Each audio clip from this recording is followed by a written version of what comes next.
হাসিনা জমানার পতন এবং তারপর ইউনূস জমানা, বর্তমানে তারেক রহমানের জমানা বাংলাদেশে, কিন্তু তারপরেও ভারতে অনুপ্রবেশকারীদের সংখ্যা কিন্তু কমেনি।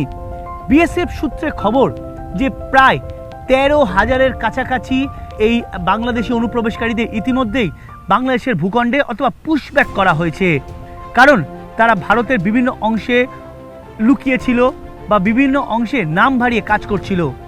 ইতিমধ্যেই তাদের মধ্যে বেশিরভাগকেই ইতিমধ্যে পুশব্যাক করা হয়েছে বা বাংলাদেশের ভূখণ্ডে পাঠিয়ে দেওয়া হয়েছে বলে সূত্রের খবর।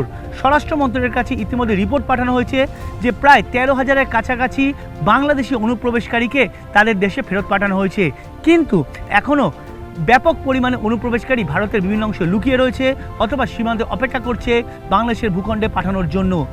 সেই বাংলাদেশি অনুপ্রবেশকারীদের কবে এই ভারতের ভূখণ্ড থেকে তাদের বাংলাদেশের ভূখণ্ডে পাঠানো হয় সেটাই এখন দেখা। যদিও বিএসএফের তরফে ইতিমধ্যেই তৎপরতা শুরু হয়েছে, এই যুদ্ধকালীন তৎপরতায় বাংলাদেশি অনুপ্রবেশকারীদের পাকড়াও করা হচ্ছে এবং বাংলাদেশের ভূখণ্ডে পাঠানো হচ্ছে। আর যারা যারা ইতিমধ্যে এখনও ধরা পড়েনি তাদের খোঁজে তল্লাশি চলছে বলেও বিএসএফ সূত্রে খবর। দক্ষিণবঙ্গ ফ্রন্টিয়ারের অন্তর্গত কলকাতা সেক্টরে যে বিশাল পরিমাণে সীমানা রয়েছে, অর্থাৎ ভারত বাংলাদেশ সীমান্ত রয়েছে, তার মধ্যে মাত্র 35 থেকে 40% অংশেই কাঁটাতার দেওয়া সম্ভব হয়েছে, বা বলা ভালো যে স্মার্ট ফেন্সিং দেওয়া সম্ভব হয়েছে। এখনও বিশাল অংশে স্মার্ট ফেন্সিং দেওয়ার কাজ বাকি। আমি যেখানে দাঁড়িয়ে আছি সেটি হিঙ্গলগঞ্জের একটি বর্ডার।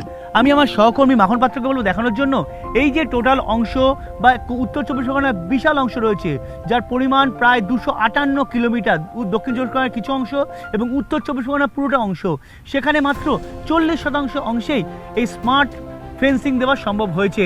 আমার একদিকে যেমন রয়েছে, আমরা যেখানে দাঁড়িয়েছি ভারতের ভূখণ্ড, ঠিক আমার উল্টো দিকে রয়েছে সাতক্ষীরা, এবং এই সাতক্ষীরাকে অতীতে টেররিস্টের হাব বলে অভিহিত করা হতো এবং সেই জায়গা কিন্তু কোনোভাবেই বদল ঘটেনি।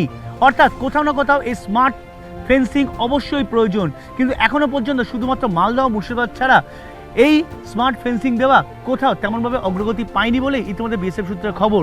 যদিও বিএসএফের কর্তারা জানিয়েছেন দ্রুত কাজ চলছে, সেই কাজ যাদের তৎপরতার সঙ্গে হয় এবং কাজে দ্রুত শেষ হয় সে ব্যাপারেও তারা লক্ষ্য রাখছে। আমি সহকর্মী মাখন পাত্রকে বলবো দেখানোর জন্য এই যে অংশ দেখা যাচ্ছে এই অংশ, এবং আমি যে বিওপি বোলতলা যে সামনে দাঁড়িয়ে আছি তার ঠিক আশেপাশের একাধিক এলাকা রয়েছে, হিঙ্গলগঞ্জ, উত্তর চব্বিশ পরগনা, টাকি সহ হাসনাবাদের বিভিন্ন অংশ সহ বিশাল অংশ রয়েছে যে অংশগুলো আনফেন্সিং, অর্থাৎ কোনো ফেন্সিং নেই, এবং সেই জায়গায় দাঁড়িয়েই প্রশ্ন উঠছে যে এই স্মার্ট ফেন্সিং হবে কবে, এবং স্মার্ট ফেন্সিং যতদিন না হচ্ছে তা অনুপ্রবেশ বা অন্যান্য অপরাধের এর বিষয়ে কিন্তু উদ্বেগ থেকেই যাচ্ছে। ক্যামেরায় মাখন পাত্রের সঙ্গে সায়ন্ত ভট্টাচার্য, টিভি9 বাংলা, ভারত বাংলাদেশ সীমান্ত, হিঙ্গলগঞ্জ।